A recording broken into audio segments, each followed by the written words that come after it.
And tonight on the Daily Wrap, hundreds of U.S. troops now being sent back into Iraq in the heart of an ISIS stronghold. Baltimore under siege as the murder rate rises to its highest level in 25 years. And two officers now saying, on camera, the police force there feels abandoned by the mayor. And President Obama's entire legacy could be decided in the next few weeks. We discuss all of that, plus potluck and yay and nay. This is the Daily Wrap, live from Bryant Park in New York City.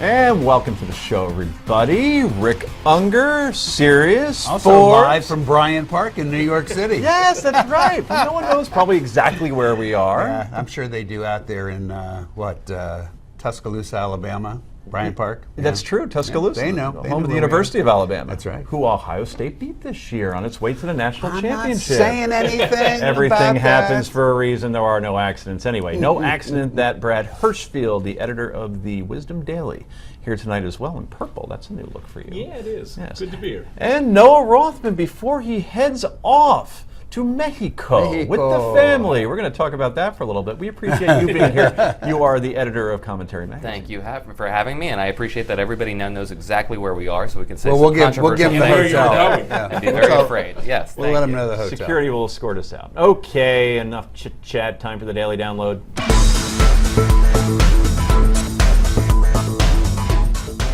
And it's been a day packed with developments in the U.S. fight against ISIS. President Obama now ordering the deployment of up to 450 more U.S. troops to help the Iraqis reverse recent gains by ISIS. The White House says the immediate objective is to take back the western city of Ramadi.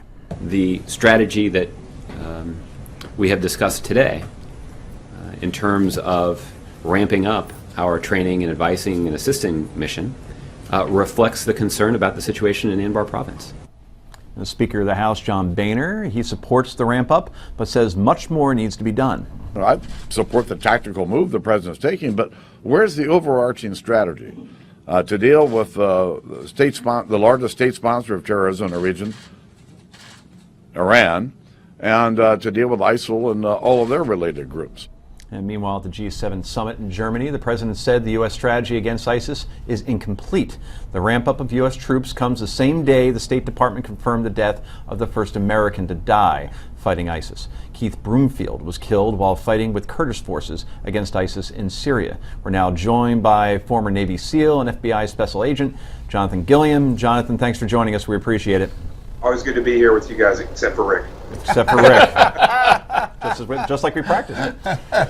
So, Jonathan, what do you make of this new move by the Pentagon?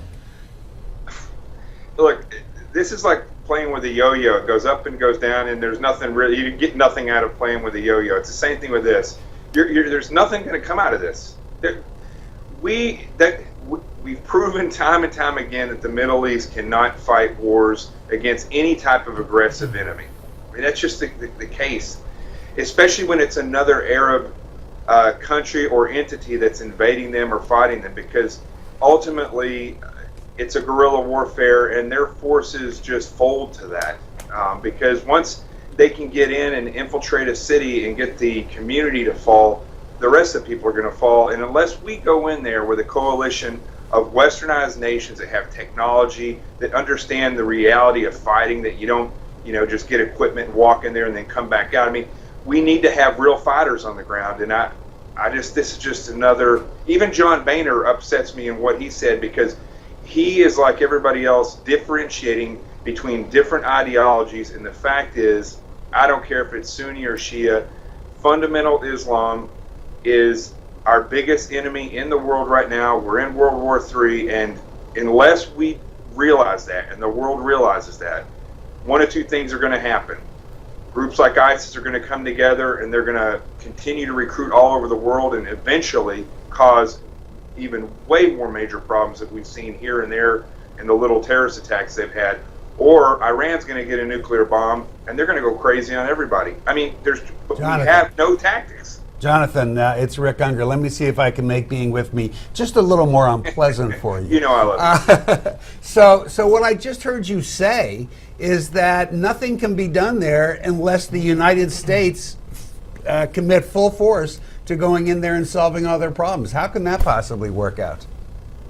Well, I'll tell you, Rick, that's a good question. And I'll tell you, if we look at the very beginning of the Iraq War, if we look at the very beginning of the Kuwaiti conflict where we went in, we went in with a coalition.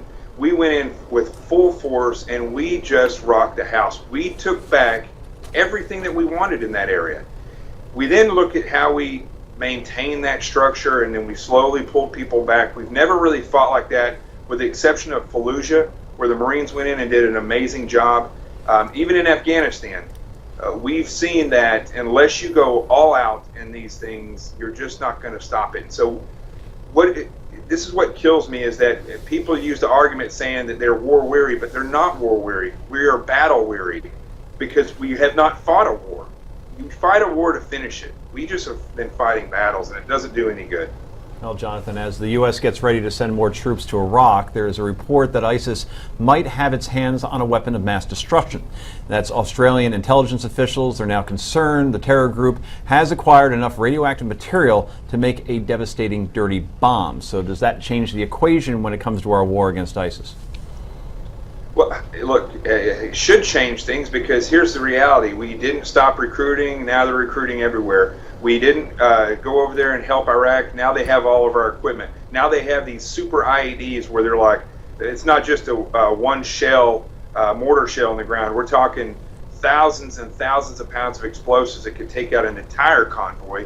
And now possibly a dirty bomb. I mean, I'm telling you, this is a disaster, and we are just perpetuating it because we are like stuck in the middle. We don't want to fully commit. And even if we came back home and did nothing and totally secured our own borders and took care of everything here, we are eventually going to have to go back to the Middle East. That's just the way it's going to be. Well, Jonathan, I agree with you on that. You can't kind of get a girl pregnant, and you can't kind of fight a war. You either have to commit all in, or you can't just do these things in little pin pricks. And we certainly agree with you on that, and certainly appreciate you coming on. Thanks so much. You got it, anytime. Okay. So meanwhile, ISIS is threatening to execute 88 Eritrean Christian refugees in Libya. In April, 28 Ethiopian Christians were murdered by ISIS in Libya. And once again, the expansion of ISIS to Libya shows the power vacuum left behind in Libya after the administration-backed efforts to oust Muammar Gaddafi. So, Noah Rothman, what can be done?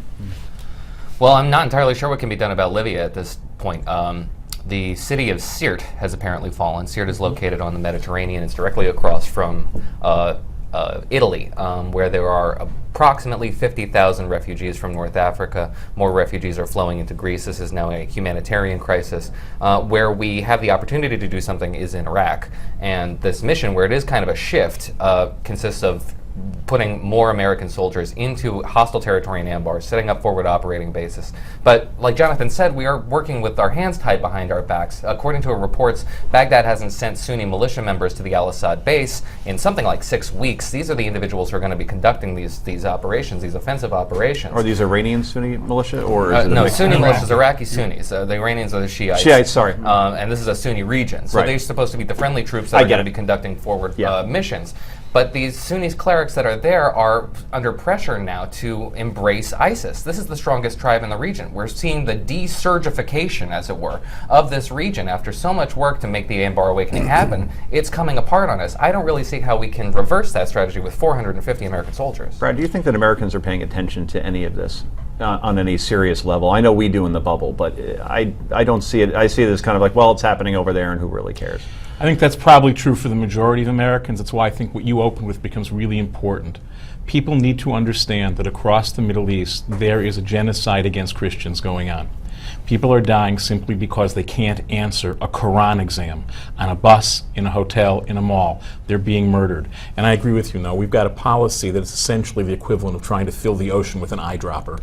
The president talks about not having a complete strategy. We don't even have a coherent narrative that understands what's going on and how to address it. I got to disagree with you guys. I think Americans are up to speed on this, number one. Number two, while I agree with Noah and Jonathan that 450 is a drop in the bucket, I don't agree that this has to be all American. We have allies. They need to get on board with this. No, I think we're all in agreement on that as well. Certainly Middle East boots on the ground would help, certainly. So Obamacare, we're discussing that yet. Does the GOP have a replacement? Keep it there.